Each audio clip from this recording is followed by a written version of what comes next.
तो guys Chris ऐसी movie series है जो शुरू तो एलियन के साथ हुई थी, लेकिन क्रिस 3 तक आते आते पता नहीं कैसे ये movie series super hero movie में बदल जाती है। एक एलियन मूवी को सुपर हीरो मूवी में बदलकर ऑडियंस को चुतिया बनाना सिर्फ बॉलीवुड वाले कर सकते हैं। इस मूवी सीरीज में क्रिएटिविटी लेवल इतना हाई था कि मूवी बनाने वालों को पता था कि क्रिस 2 अर्थ पर रहने वाले इंसानों को समझ में नहीं आएगी, तो इन लोगों को उस मूवी को जहाँ जादू रहता है उस प्लेनेट पे रिलीज करना पड़ा। इसलिए इन लोगों ने अर्थ पर क्रिस के बाद सीधा क्रिस 3 रिलीज कर दी।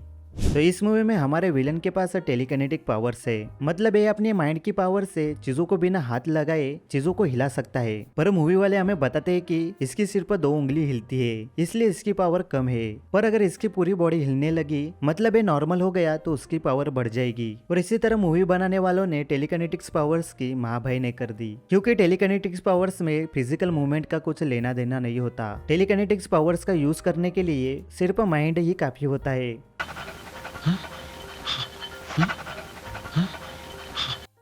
तो जैसे कि हमने पिछले 2 मूवी में देखा था, रोहित पहले तो मेंटली अबनॉर्मल होता है, पर जादू के जादू से उसकी मेंटल और फिजिकल पावर बढ़ जाती है और उससे वो निशा को पटा लेता है। और वही पावर उसके बेटे कृष्णा यानी हमारे हीरो क्रिश में चली आ जाती है। और क्रिश उसी पावर का यूज करके उसके बाप रोहित, जो कि डॉक्टर आर्या ने उसे फ्यूचर दिखाने वाली मशीन बनाने के लिए सिंगापुर में किडनैप करके रखा था, उसे छुड़ा लेता है। अब रोहित अपने बेटे कृष्णा और कृष्णा की वाइफ प्रिया के साथ मुंबई में रहता है। रोहित दिन में रिसर्च इंस्टीट्यूट में काम करता है और रात में जग कर एक ऐसा डिवाइस बनाने की कोशिश कर रहा होता है जो कि मरे हुए चीजों को सोलर एनर्जी से वापस जिंदा कर सके। इधर दूसरी ओर कृष और प्रिया अपना एक्सपेरिमेंट करने में बिजी होते हैं और रोहित उन लोगों को डिस्टर्ब करके अपना एक्सपेरिमेंट दिखाने के लिए बुलाता है, पर पावर ज्यादा होने की वजह से उसका एक्सपेरिमेंट फेल हो जाता है। और फिर मूवी वाले बिना मतलब के एक कम्प्लीटली इलॉजिकल कॉन्सेप्ट डाल देते हैं, दिमाग वाला फिल्टर। भाई ये कौन सा कॉन्सेप्ट है? कोई मुझे ये बताओ, फिल्टर के अंदर दिमाग कौन डालने लगा? कुछ भी। और इधर हमारे सुपर हीरो क्रिश को बचपन में उसकी दादी उसे स्कूल में जाने नहीं देती थी और उसे बाल मजदूर बनाकर रखती थी, तो उसी के कारण उसे अभी सिक्योरिटी गार्ड का जॉब करना पड़ता है। देखा आपने लापरवाही का नतीजा है।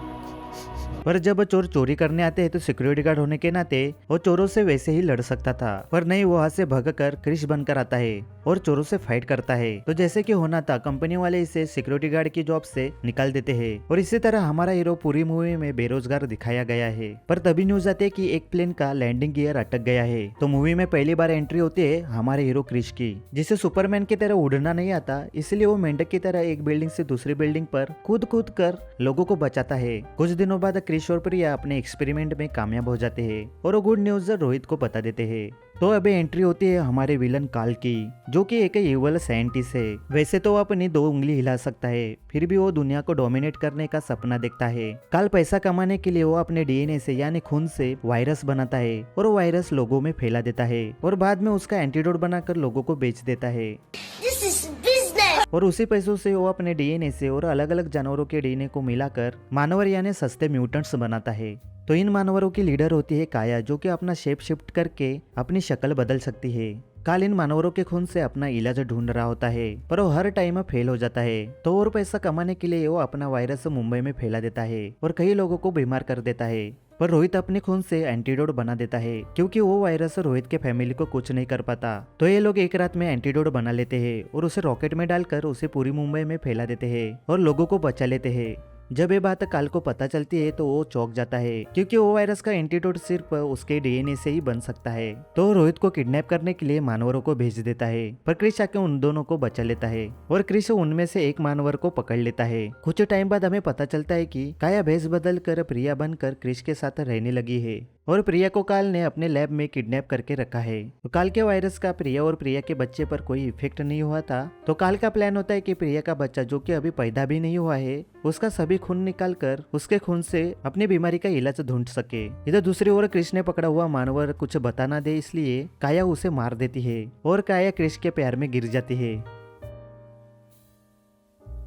इधर रोहित तो खुद का और वायरस का और मानवर का डीएनए टेस्ट करता है, तो सभी का डीएनए सेम निकलता है। तो इसका आंसर पाने के लिए वो सिंगापुर में चला जाता है। उधर उसे पता चलता है कि जब डॉक्टर आर्या ने रोहित को कैद करके रखा था, तो डॉक्टर आर्या ने रोहित के डीएनए से एक बच्चे को पैदा किया था, जो कि हमारा विलन काल होता है। तो बेसिकली क्रिश और काल भाई होते हैं, पर रोहित को काल के लोग किडनैप कर लेते हैं। इधर दूसरी ओर काया का राज खुल जाता है और काया क्रिस से प्यार करने लगी होती है, इसलिए वो काल का लैब का पता बता देती है। इधर काल रोहित का खून लेकर ठीक हो जाता है, पर उसे फैशन सेंस नहीं होने के कारण खुद के लिए कबाड़ी जैसा कॉस्ट्यूम बना लेता है। इसी बीच हमारा क्रिश मानवरों से लड़ने में बिजी होता है। तभी काया काल को मारने के लिए चली जाती है और मर जाती है। तो आखिर में हमारे क्रिश और काल के बीच में लड़ाई हो जाती है, पर एक कबाड़ी वाला कबाड़ जमा करने वाली ताकत यूज कर हमारे क्रिश को मार देता है। तो अब काल का प्लान होता है रोहित के पोते को मार देना, ताकि उससे ज्यादा पावरफुल कोई हो ना सके। तो ये मुंबई में जाकर प्रिया को आने के लिए बोलता है, और वो नहीं आई तो लोगों को मारने की धमकी दे देता है। इसी बीच रोहित अपने इन्वेंशन से क्रिश को जिंदा करने का ट्राई करता है, पर पावर ज्यादा होने के कारण रोहित खुद ही एक दिमाग वाला फिल्टर बन जाता है। और इसी तरह मूवी वाले इलॉजिकल रीजन देकर रोहित को मार देते हैं और क्रिश को जिंदा कर देते हैं। अब क्रिश के पास बहुत पावर आ जाती है। पहले तो वो कूद कूद कर एक जगह से दूसरी जगह जाता था, और अब ये सुपरमैन की तरह उड़कर काल के इधर पहुंच जाता है। और थोड़ी सी पावर उसके मास्क में चली जाती है, क्योंकि टूटा हुआ मास्क अपने आप ही हील हो जाता है। और फिर से इन दोनों में फाइट हो जाती है। कई लोगों को मारने के बाद और अंबानी की बिल्डिंग लोगों पर गिराने के बाद क्रिश और रोहित के गैजेट से काल को मार देता है। और इसी तरह रोहित ने रात भर मेहनत करके जान बचाने वाला डिवाइस एक डेडली वेपन में कन्वर्ट हो जाता है। और क्रिश 4 के लिए हमें बताया जाता है कि क्रिश के बच्चे में भी उसके बाप की पावर आ जाती है, और वो चलने से पहले उड़ना सीखता है। तो हमने इस मूवी में देखा कबाड़ी वाला, एक बेरोजगार सुपर हीरो और दिमाग वाला फिल्टर। तो गाइज आज के लिए बस इतना ही। वीडियो अच्छी लगी तो लाइक कर दो, और ऐसे ही वीडियो देखने के लिए चैनल को सब्सक्राइब कर दो। तो मिलते हैं नेक्स्ट वीडियो में।